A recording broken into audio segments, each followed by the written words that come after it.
tata, de la mama, pentru mireasa noastră frumoasă și pentru nașa ei. Haideți!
Facem pe joc!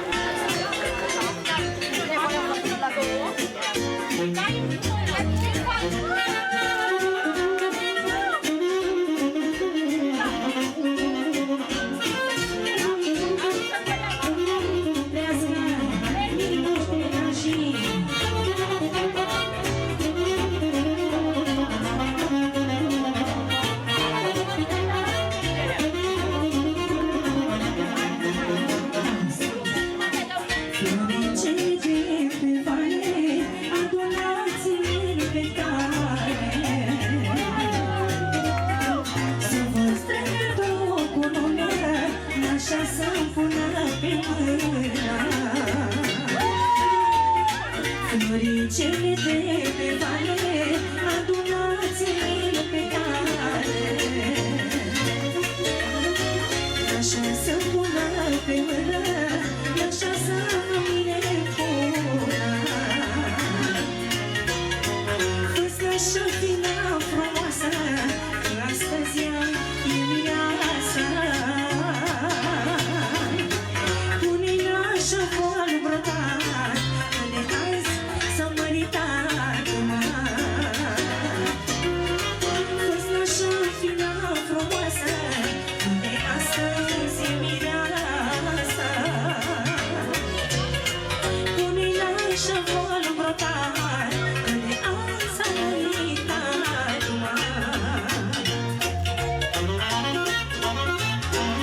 Pentru viața noastră și pentru nașa ei trăiesc la mulți ani.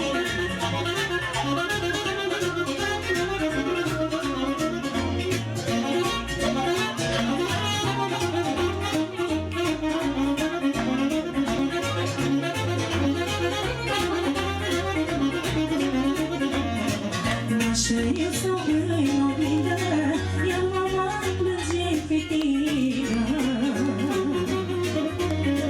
Mama plânge eu la treabă, că îmbrăcai rocuța albă. Nașa eu stau la oglindă, iar mama plânge fetină. Mama plânge eu la treabă, că îmbrăcai rochița albă. Și mă duc după bărbat, unde fetelor tatăma. Vecina plânge pe scară, mi-a fost o surioară. Și mă duc după bărbat, unde fetelor tatăma. Vecina plânge pe scară, mi-a fost ca o surioară.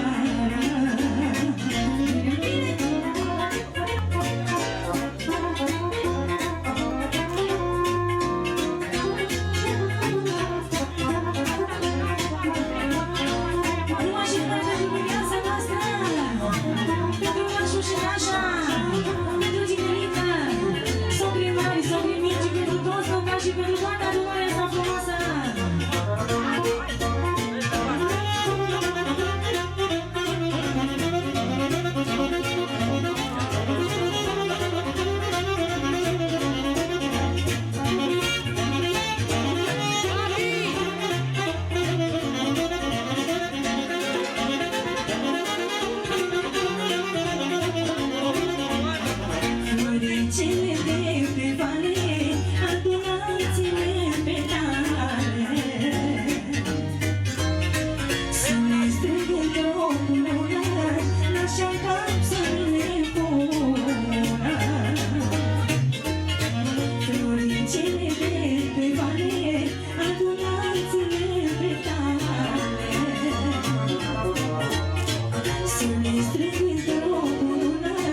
10 ani de acum înainte, nota asta să se țină minte.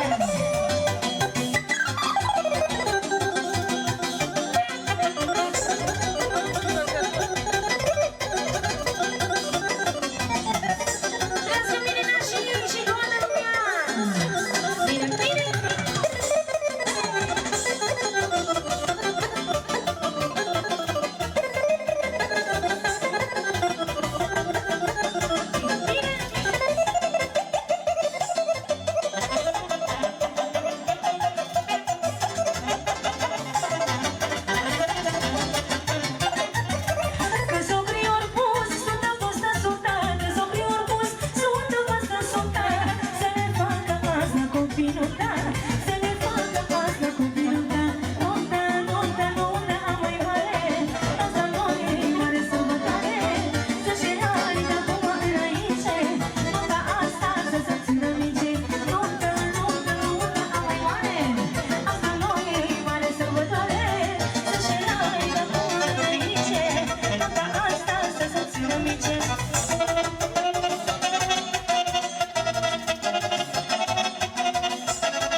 Să stăm toți cu rugăciune în timpul slujbei, să venim aproape, să nu ne punem pe scaune, să vadă și ei că și ei stau în picioare, stăm toți în picioare, ca o jertfă pentru taina Bunului. Binecuvântat este Dumnezeul nostru totdeauna, acum și pururea și în vecii vecilor. Amin. Pace Domnului să ne rugăm. Adrian și Gabriela Mădălina, care acum se logodesc unul cu altul și pentru mântuirea lor, pentru ca să li se trimită lor dragoste desăvârșită, pașnică și ajutor, Domnului să ne rugăm.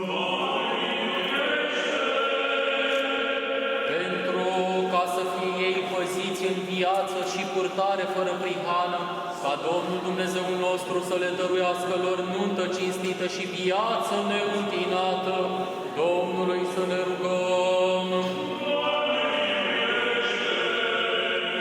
Pentru ca să fie izbăviți ei și noi de păcatul, mânia, primejdia și nevoia, apără, mântuiește, miluiește și ne păzește pe noi, Dumnezeule, cu harul Tău.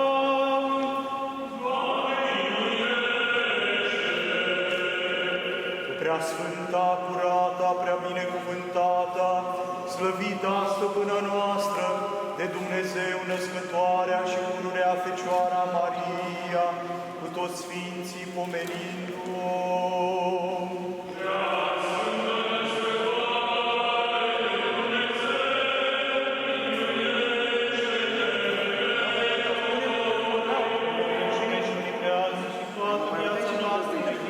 Dumnezeu să o dăm. Ție se cuvine toată slava, cinstea și închinăciunea Tatălui și Fiului și Sfântului Duh, acum și pururea și în vecii vecilor. Se locuiește robul Dumnezeu Gheorghe Adrian, Doamne Dumnezeu Gabriela Madalina, numele Tatălui și al Fiului și al Sfântului Duh.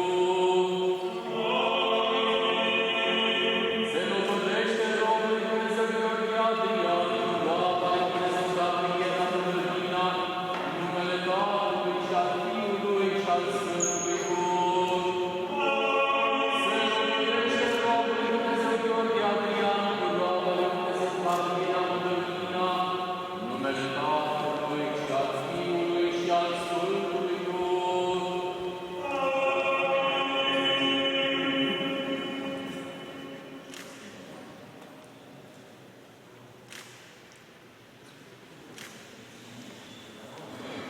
Se locuiește roaba lui Dumnezeu Gabriela Madalina, cu Domnul Dumnezeu Gheorghe Adrian, numele Tatălui și al Fiului și al Sfântului Duh. Amin. Roaba lui Dumnezeu Gabriela Madalina, cu Domnul Dumnezeu Gheorghe Adrian, numele Tatălui și al Fiului și al Sfântului Duh. Amin. Roaba lui Dumnezeu Gabriela Madalina, cu Domnul Dumnezeu Gheorghe Adrian, numele Tatălui și al Fiului și al Sfântului Duh. Doamne, Dumnezeul nostru, care împreună cu sluga Patriarhului Avram ai călătorit în Mesopotamia, trimițându-l să logodească femeie stăpânului său Isaac și prin mijlocirea scoaterii de apă ei descoperi să logodească pe Rebecca. Însuți binecuvintează robilor tăi, Gheorghe Adrian și Gabriela Madalina. Însuți, dar, stăpâne Dumnezeul nostru, cel ce ai trimis adevărul peste moștenirea ta și făgăduința ta peste robii tăi, părinții noștri, cei aleși ai tăi din neam în neam. Caută spre robul tău Gheorghe Adrian și spre roaba ta Gabriela Madalina și întărește logodna lor în credință, în înțelegere, în adevăr și în dragoste. Că Tu, Doamne, arăta să se dea logodire, să se întărească toate. Prin inel s-a dat lui Iosif stăpânirea în Egipt, prin inel s-a preamărit Daniel în țara Babilonului, prin inel s-a arătat adevărul Tamarei, prin inel Părintele nostru cel Ceresc s-a îndurat spre Fiul cel risipitor când a zis: dați-ne-l în dreapta lui și junghind vițelul cel gras, mâncând să ne veselim. Această dreapta ta, Doamne, a întrarmat pe Moise în Marea Roșie, căci prin cuvântul Tău cel adevărat cerurile s-au întărit și pământul s-a întemeiat. Și dreapta robilor Tăi să se binecuvinteze prin cuvântul Tău cel puternic și cu brațul Tău cel înalt. Însuți, dar și acum, Stăpâne, binecuvintează această punere a inelelor cu binecuvântare cerească și îngerul Domnului să meargă înaintea lor în toate zilele vieților. Că Tu ești Cel ce binecuvintești și sfințești toate câte sunt și ți slavă înălțări, Tatălui și Fiului și Sfântului Duh, acum și pururea și în vecii vecilor.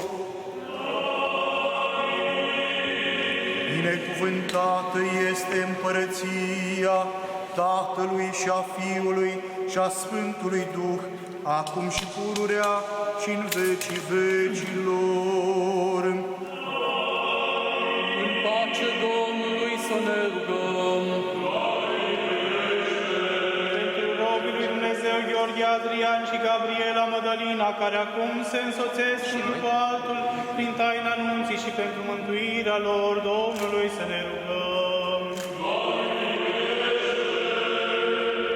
Pentru ca să fie binecuvântată nunta aceasta ca și aceea din Cana Galilei, pentru ca să le dea lor bună înțelegere, viață cumpătată și rod pântecelui spre folos, Domnului să ne rugăm. Pentru ca să se veselească ei la vederea fiilor și a fiicelor lor, să li se dăruiască lor bucuria nașterii de pruni buni și purtare fără de prihană în viață, pentru ca să le împlinească lor și nouă toate cererile către mântuire, Domnului să ne rugăm. Ca să fie ei și noi izbăviți de tot necazul, mânia, primejdia și nevoia, apără, mântuiește, miluiește și ne păzește pe noi, Dumnezeule, cu harul Tău. Preasfânta, curată, prebinecuvântată, slăvită, stăpâna noastră de Dumnezeu născătoarea și pururea Fecioară Maria, cu toți sfinții să o pomenim.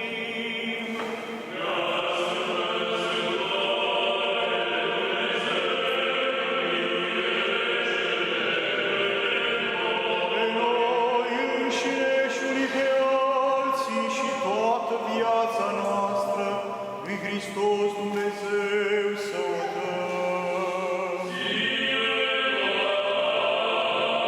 Ție să toată slava, cinstea și închinăciunea Tatălui și Fiului și Sfântului Duh, acum și pururea și în vecii vecilor. Să ne rugăm. Dumnezeule cel prea curat și vinitor la toată făptura care din iubirea ta de oameni ai prefăcut cu asta strămoșului Adam în femeie și ai binecuvântat pe ei și ai zis: crește și vă mulțiți și stăpâniți pământul și pe amândoi ai arătat într-un din însoțire, căci pentru aceasta va lăsa unul pe tatăl său și pe mama sa și se va uni cu femeia sa și vor fi amândoi într-un, și pe care Dumnezeu i-a unit omul să nu-i despartă.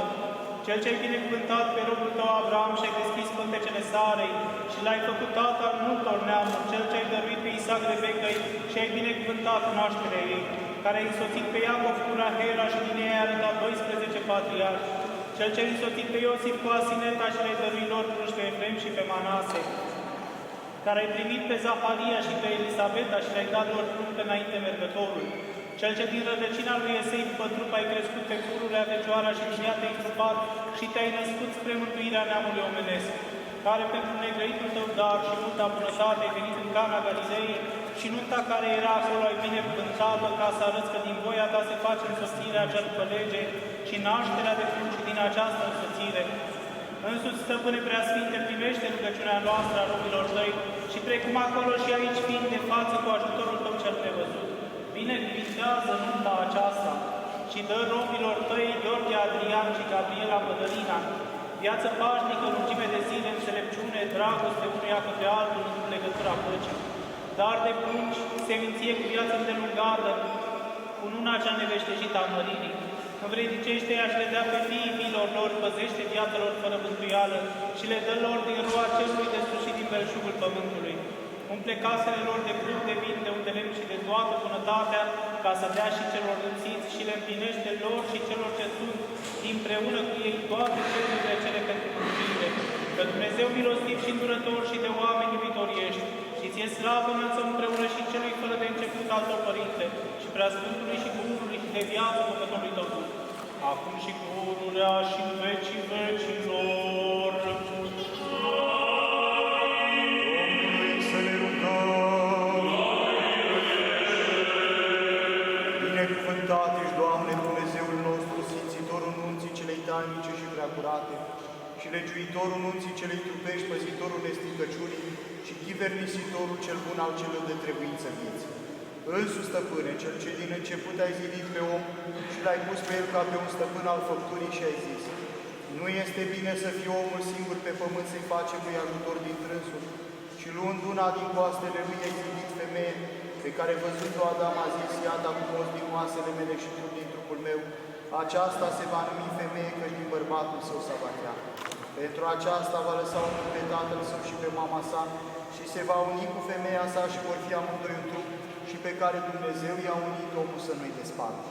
Și acum, Stăpâne, Doamne, Dumnezeul nostru, trimite harul Tău cel ceresc peste robii Tăi Gheorghe, Adrian și Gabriela Mădălina și dă roabei Tale acesteia să se plece în toate bărbatului său și robului Tău acestuia să fie cap femeii ca să viețuiască după voia Ta. Binecuvintează-te, Doamne, Dumnezeul nostru, precum ai binecuvântat pe Abraham și pe Sara, pe Isaac și pe Rebecca, pe Iacob și pe toți patriarhii, pe Iosif și pe Asineta, pe Moise și pe Sefora, pe Ioachim și pe Ana, pe Zaharia și pe Elisabeta. Păzește pe ei, Doamne, Dumnezeul nostru, precum ai păzit pe noi în corabie, pe Ionan, cântecele Chitului, precum ai păzit de foc, pe Sfinții trei tineri, trimițându-le lor două din cer, și să vină peste ei bucuria aceea pe care a avut-o fericită Elena când a aflat cinstita cruce. Adu-ți aminte de ei, Doamne, Dumnezeul nostru, precum ți-ai adus aminte de Enoch, de Sem și de Ilie, precum ți-ai adus aminte de Sfinții tăi 40 de mucenici, trimițându-le lor bunul din cer. Adu-ți aminte, Doamne, Dumnezeul nostru, și de părinții lor care i-au născut și i-au crescut, pentru că rugăciunile părinților întăresc temeliile caselor copiilor. Adu-ți aminte, Doamne, Dumnezeul nostru, și de robii tăi, Costinel și Vita Felicia, nașilor, Maria Mihaela, moașa lor, și de mitașii care s-au adunat la săvârșirea acestui sfânt plecare. Adu-ți aminte, Doamne, Dumnezeul nostru, de robul tău, Gheorghe Adrian, și de raba ta, Gabriela Mădălina, și binecuvintează pe ei. Dă-le lor roadă pântecelui prunci bun și bună înțelegere sufletească și trupească. Înalță-i pe ei ca pe cei din Libanului, ca o vie odrăsnită. Dă-le lor roadele pământului, ca toată îndestularea având, să sporească spre toată fapta bună și bineplăcută ție, și să vadă pe fiilor lor ca niște mlădițe tinere cu măslini împrejurul meselor. Și bineplăcând înaintea ta să strălucească precum luminătorii pe cer, întru tine, Domnul nostru, căreia se cuvine slava, puterea, cinstea și înțelepciunea, împreună și Părintele tău celui fără de început și Duhului tău celui de viață făcător, acum și pururea și în veci. Bună Domnului Dumnezeu, Gheorghe Adrian, roaba lui Dumnezeu, Gabriela Mădălina, în numele Tatălui și al Fiului și al Sfântului Duh. Să-i cunună robului Dumnezeu, Gheorghe Adrian, roaba lui Dumnezeu, Gabriela Mădălina, în numele Tatălui și al Fiului și al Sfântului Duh. Să-i cunună robului Dumnezeu, Gheorghe Adrian, roaba lui Dumnezeu, Gabriela Mădălina, în numele Tatălui și al Fiului și al Sfântului Duh.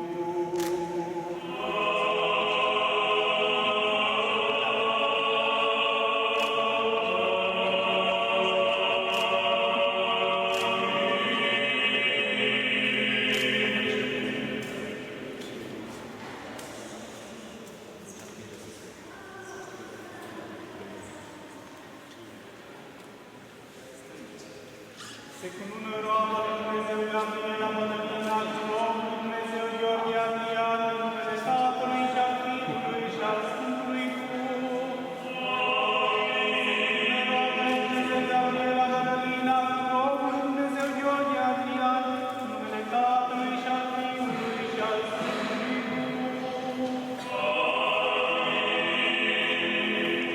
Se cunună roaba lui Dumnezeu, Gabriela Mădălina, cu robul lui Dumnezeu, Gheorghe Adrian,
mai au vin.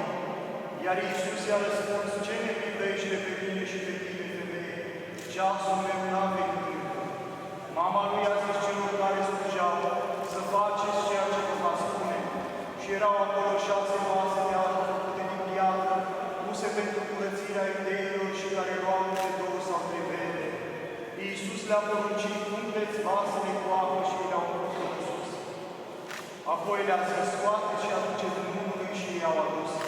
Iar Domnul a gustat din apa care se făcuse vin și nu știa de unde este, dar slujitorii care scoseseră apa știau.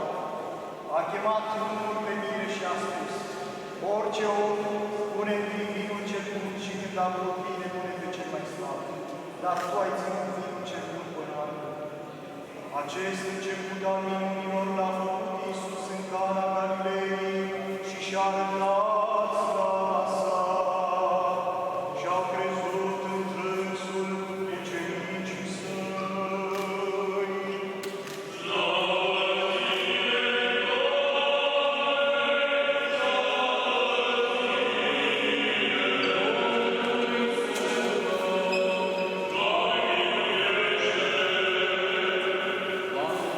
Să ajungă bătrâneți fericite cu inimă curată, împlinind poruncile tale că tu ești Dumnezeu nostru, Dumnezeu care miluiești și mântuiești, și ție slavă înălțăm Tatălui și Fiului și Sfântului Duh, acum și pururea și în vecii vecilor. Și ne prenicește pe noi, Stăpâne, cu îndrăznire, fără de o sândă, să Dumnezeu a te chema pe mine, Dumnezeu Tatăl cel Ceresc, și a zice: Rostim împreună rugăciunea Tatăl nostru. Tatăl nostru care ești în cer, sfințească-se numele Tău, fie împărăția Ta, facă-se voia Ta, precum în cer, așa și pe pământ. Pâinea noastră cea de toate zilele, dă-ne-o nouă astăzi și ne iartă nouă greșelile noastre, precum și noi iertăm greșiților noștri. Și nu ne duce pe noi în ispită, ci ne izbăvește de cel viclean. Ta este împărăția și puterea și slava a Tatălui și a Fiului și a Sfântului Duh, acum și pururea și în vecii vecilor. Dumnezeule cel ce toate le-ai făcut cu puterea Ta și ai zidit lumea și ai frumusețat lumina tuturor celor făcute de Tine. Și acest pahar de obște pe care l-ai dat celor care se însoțesc prin unirea anunții, binecuvintează cu duhovnicească Ta binecuvântare, că s-a binecuvântat numele Tău și s-a prea slăvit împărăția Ta, a Tatălui și a Fiului și a Sfântului Duh, acum și pururea și în vecii vecilor.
Mărit să fii Mire ca Avram, binecuvântat să fii ca Isaac, să te mulțești ca Iacov, umblând în pace și lucrând în dreptate poruncile lui Dumnezeu.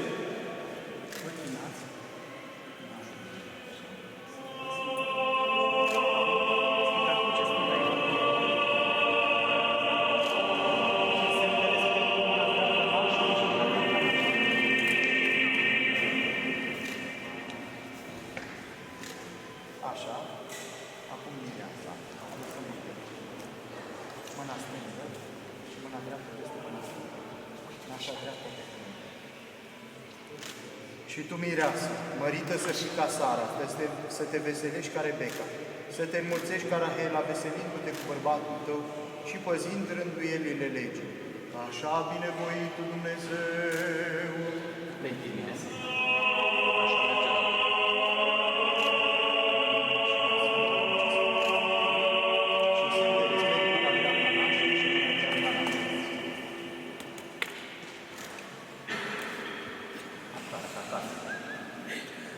Mirele și mireasa în față.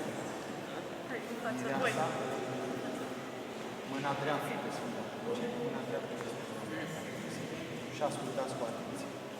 Iată, fiilor duhovnicești, prin punerea mâinilor pe Sfânta Evanghelie și pe Sfânta Cruce, ați săvârșit jurământ înaintea Sfântului Altar că veți păzi legătura dragostei și a unirii între voi până la mormânt, curată, neîntreruptă, dreaptă și cinstită, și că nu vă veți abate de la datoriile voastre nici unul și nici altul, urmând ce este plăcut lui Dumnezeu și oamenilor. Vă înclinați, așa să vă ajute Dumnezeu și mergem la Domnul. Domnului să ne rugăm! Doamne Dumnezeul nostru, care ai venit în Cana Galilei și mutat de acolo ai binecuvântat-o, binecuvintează și pe robii tăi aceștia, care cu purtarea ta de grijă s-au însoțit prin unirea anunții. Binecuvintează intrările și ieșirile lor, înmulțește cu bunătăți viața lor, primește cununile lor în împărăția ta, păzind de curat fără prihană și ne asupriți în vecii vecilor.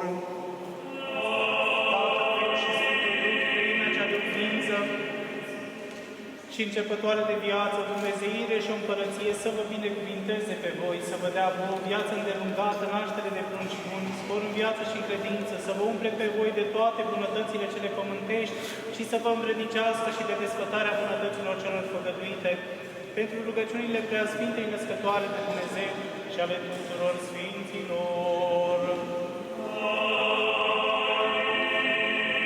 Slavă ție, Hristoase, Dumnezeule, nădejdea noastră, slavă ție!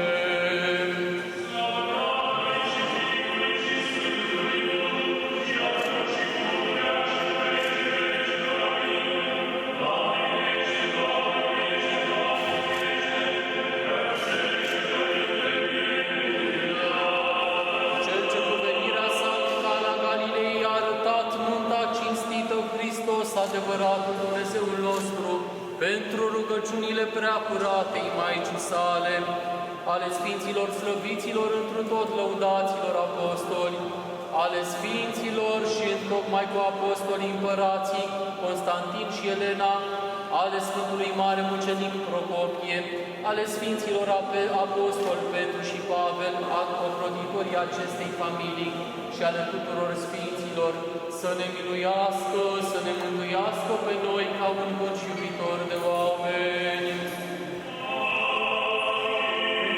Pentru Sfinților Părinților noștri, Doamne Iisuse Hristoase, Dumnezeul nostru, miluiește-ne și ne mântuiește pe noi.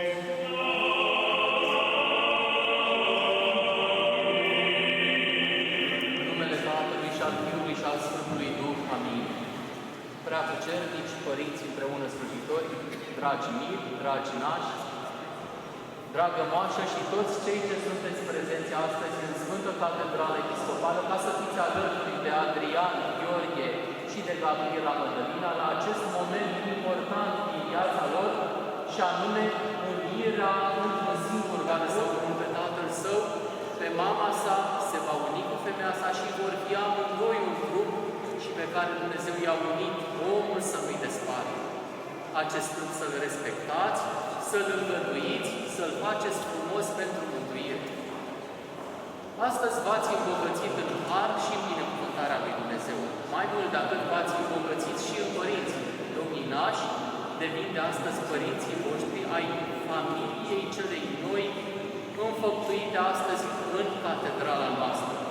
Nașii, pe lângă privilegiul acesta pe care îl aveți față de ei, să vă rugați pentru ei, să purtați responsabilitatea, să faceți din ei niște copii vrednici pentru mântuire, să fie curați, să fie credincioși, să fie creștini, iar copiilor să-i creștinați și să-i învățați în legea lui Dumnezeu. Nu lăsăți pe moașa deoparte și dumneavoastră să fiți trup și suflet pentru familia asta. La una din rugăciuni pe care Părintele a citit-o, am văzut că bărbatul să fie cap femeii și soția să se supună într-o dragoste. Ei, nu este vorba de o micizare a femeii, nu este vorba de o inegalitate, pentru că în fața lui Dumnezeu toți suntem egali. Este vorba doar de o supunere a femeii în dragoste. Precum Hristos a iubit biserica sa și și-a dat viața pentru biserica sa, așa și bărbatul să-și iubească femeia sa și să-și dea viața pentru ea. Și precum biserica cinstește și slăvește pe Hristos, așa și femeia să iubească pe bărbatul său. Și în felul acesta, în armonia aceasta propusă de Hristos, voi veți păstra pacea și bucuria și fericirea în familia voastră. Ne-am rugat pentru multe lucruri și printre aceste lucruri pentru care ne-am rugat, casa plină de grâu, de vin, de undelem, de toate bunătățile, ne-am rugat ca Dumnezeu să vă binecuvinteze familia cu mulți feciori, cu mulți copii, și fete și băieți. Nu este de ajuns. Să dea Dumnezeu mulți copilași, căci în felul acesta vă veți întregi dragostea dumneavoastră, vă veți găsi rostul pe pământ, nu ca femeie, pentru că așa spune și Sfântul Vasile cel Mare, femeia se mântuiește prin naștere și creștere de copii, iar bărbatul își manifestă puterea sa bărbătească cu adevărat, crescând mulți copii. Să trăiți într-un mulți și binecuvântați ani. La mulți ani!